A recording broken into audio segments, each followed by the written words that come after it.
Thaís, manda daí uma então pra não ser só eu que vou incomodar a Sabrina.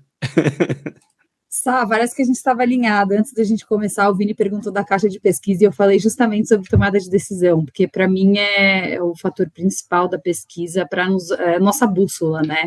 Para ajudar a gente a ter um direcional. Eu acho que essa era a nossa primeira pergunta, você já respondeu, né? Por que a pesquisa é importante, como que ela nos ajuda. Eu acho sou ansiosa. Não, maravilhosa. Você já emendou sobre sua apresentação na primeira pergunta, tá tudo certinho.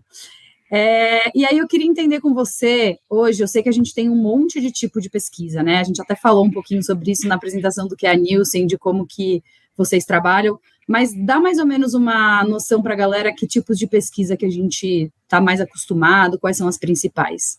Tem enquete do Twitter, começa por aí. Eu vou usar esse exemplo do Vini para chegar nesses tipos, tá? Mas, assim, tem muitas maneiras de classificar, e antes de falar dos tipos, eu acho que é legal explicar, assim, 5 conceitos que fazem parte de qualquer tipo de pesquisa que a gente for fazer. Eu prometo que eu não vou ser muito técnica, mas eu acho legal porque são palavras que vão se repetir e que é legal a gente ter em conta. Então, qual que é a primeira palavrinha? Metodologia. Metodologia é qual é a técnica que você vai usar. Pode ser uma metodologia de entrevista, pode ser uma metodologia de questionário, ou a forma como você vai dividir as pessoas que você vai perguntar para ver o que você quer descobrir. Depois tem um outro conceito que é a teoria. Teoria é tudo aquilo que explica a prática. A teoria, na prática, ela comprova a sua efetividade. Então, como eu vou provar essa teoria através da pesquisa? Vou dar um exemplo. Existe um tipo de pesquisa bastante utilizado hoje no marketing, que são os testes AB. No marketing, o pessoal do Agile também fala, muita gente usa. Nessa teoria, a teoria que está por trás disso é pegar 2 grupos que as diferenças entre eles têm a ver só com uma coisa e todo o resto é igual, e aí comparar. E aí você prova a teoria de que uma coisa funciona ou não, comparando esses 2 grupos. Então, é um tipo de teoria. Método é como você vai fazer, então como você vai perguntar, como você vai levantar essa informação. Técnica é a técnica de coleta. Instrumento pode ser um questionário, pode ser uma coleta de dados de forma passiva, e a abordagem, que é se ela vai ser feita de forma quantitativa, de forma qualitativa, e aí a gente já vai, né, se reconhecendo. Então, assim, você pode fazer pesquisa para muitas coisas, mas um jeito fácil de entender os tipos são uma pesquisa exploratória, que é uma pesquisa que eu faço quando eu quero me familiarizar, quando eu quero adquirir mais conhecimento sobre alguma perspectiva. Normalmente eu faço quando eu tenho uma noção de um problema, mas ela é mais vaga, eu preciso me aprofundar para entender qual é o problema. Do tipo, por que as pessoas não estão mais comprando meu produto? Eu não sei por quê. Por que as pessoas não gostaram? Ou por que meu concorrente está indo tão bem? Será que ele está fazendo alguma coisa? Então, uma pesquisa exploratória, ela vai fazer como se você fizesse um super download, assim, de tudo que está acontecendo. Então, ela vai te ajudar. Pode falar, acho que tem um exemplo bom que a gente compartilhou com o pessoal no ano passado, que foi uma pesquisa da TV Globo, onde eles pesquisaram como que as pessoas estavam se sentindo a respeito da Copa do Mundo. E aí foi uma pesquisa bem abrangente para entender, cara, se você planeja comprar alguma coisa, assistir com os amigos, assistir sozinho, faz sentido? Isso seria uma pesquisa exploratória para entender como que está o ambiente no geral? Sim, sim. Provavelmente, para chegar nisso, ela teve que fazer uma primeira versão em que ela, às vezes, deixa as pessoas falarem livremente. Eu vou explorar. Legal. Me conta aí o que você acha da Copa. E aí, de forma menos estruturada que uma pesquisa conclusiva, por exemplo. A pesquisa conclusiva é o segundo tipo, ou uma das grandes formas da gente dividir. A primeira é a exploratória, que é para eu ganhar conhecimento, e às vezes de um problema podem sair vários pilares que eu tenho que trabalhar. Só que a conclusiva, ela é um pouquinho diferente. A conclusiva, ela conclui. O português é maravilhoso. Então, quando eu tenho uma hipótese específica que eu quero testar, ou quando eu já sei quais as variáveis que eu quero comparar para descobrir se elas explicam um fenômeno. Então, o que tem diferente uma pesquisa exploratória de uma pesquisa conclusiva? Na pesquisa conclusiva, a informação que você precisa coletar, você já sabe. Vou dar um exemplo. Quanto você pretende gastar na Black Friday esse ano? Você já sabe que o que você precisa descobrir é o quanto o consumidor quer gastar. Uhum. Diferente, se eu fosse fazer uma exploratória, eu faria, por exemplo, um grupo de discussão, que é uma das formas de fazer uma pesquisa exploratória, e falaria, pessoal, vamos falar sobre Black Friday? Ou poderia fazer uma entrevista em profundidade também para explorar, onde as opções do que eu vou coletar de dados são mais livres, mais abertas. Uma pesquisa conclusiva, ela tem como se fosse uma lacuna. Assim, eu estou procurando, meu objetivo é bem definido, então eu quero descobrir quantas pessoas pretendem gastar na Black Friday. Então aí eu começo a pensar na amostra, mas eu tenho em mente que o meu ponto de chegada é uma resposta numérica que seja esse ano pretendo gastar até R$200 na Black Friday. Faz sentido? Total. Super.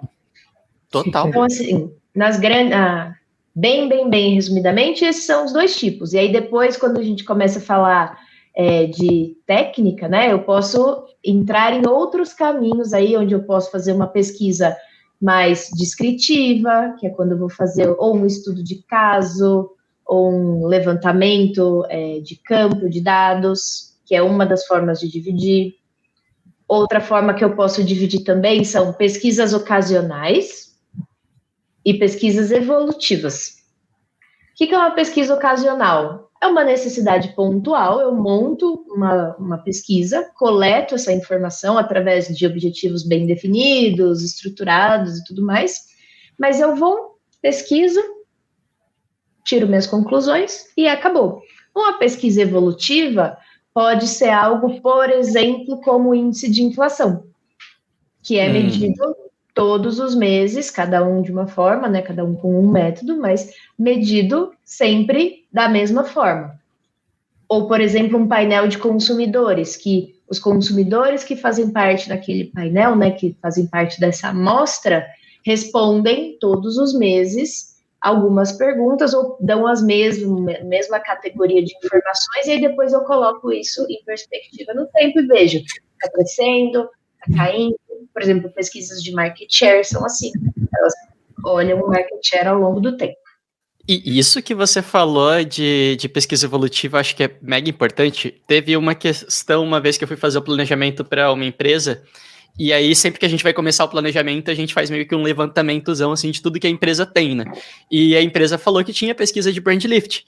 E eu falei, porra, maravilhoso, isso quando você vai montar um planejamento e a empresa já tem isso, caraca, é difícil as empresas terem. E daí a pessoa me trouxe. Eram três relatórios, assim, de 3 anos. Só que eram 3 empresas de pesquisa diferentes. Aí eu falei, ferrou. Eu não consigo tirar uma conclusão. Lágrimas. As 3 empresas usam metodologias diferentes, amostragens diferentes, tudo diferente. Não dá para eu ter uma noção de evolução disso daqui, sabe? Porque é muito... Faz sentido isso? Uma pesquisa evolutiva é importante que ela seja feita com uma mesma empresa ou dentro de uma mesma metodologia, uma mesma técnica?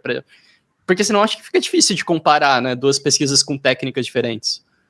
Perfeito. Então, me preocupa menos que sejam de empresas diferentes, mas precisa ter bastante conhecimento para saber se foi feito da mesma forma.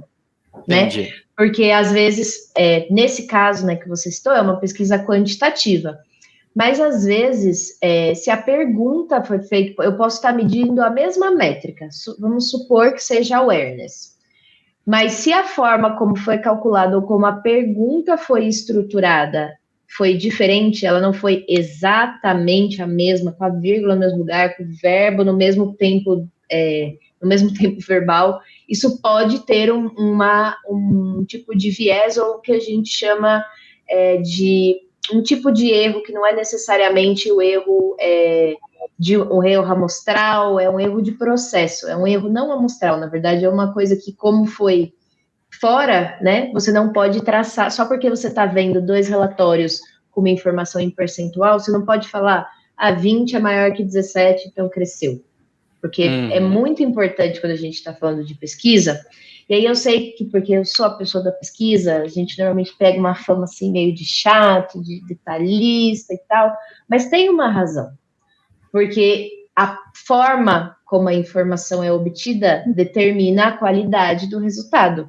E se você está analisando, a gente não falou lá no começo que a pesquisa é usada para tomar decisões, então se você não conhece, ainda que minimamente, tá? Não precisa saber as teorias de estatística por trás de tamanho de amostra e tudo mais, não é isso, mas se você entende o princípio que a gente está usando para gerar esse número, você vai fazer como o Vini que falou, poxa, mas será que eu posso comparar? Será que esse número não é muito pequeno? Ou será que existe um intervalo aí de confiança entre o número, que talvez essa diferença de 3 pontos nem seja tão grande assim?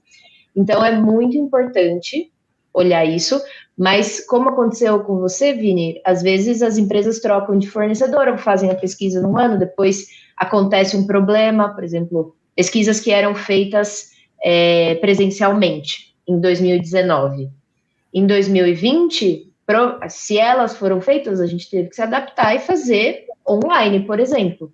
Não tem como você quantificar esse efeito, você sabe que elas são diferentes. Então, muitas vezes você aceita um risco de mudança, porque a urgência da pesquisa que você tem que fazer, ou a decisão que você precisa tomar, é mais importante do que a minúcia da teoria. Então, poxa, a gente fez com outro provedor, mas tem que ter o cuidado de saber como a informação foi obtida e que conclusões você pode tirar. Faz sentido? Super. Se você diz que faz sentido, quem sou eu para dizer que não faz?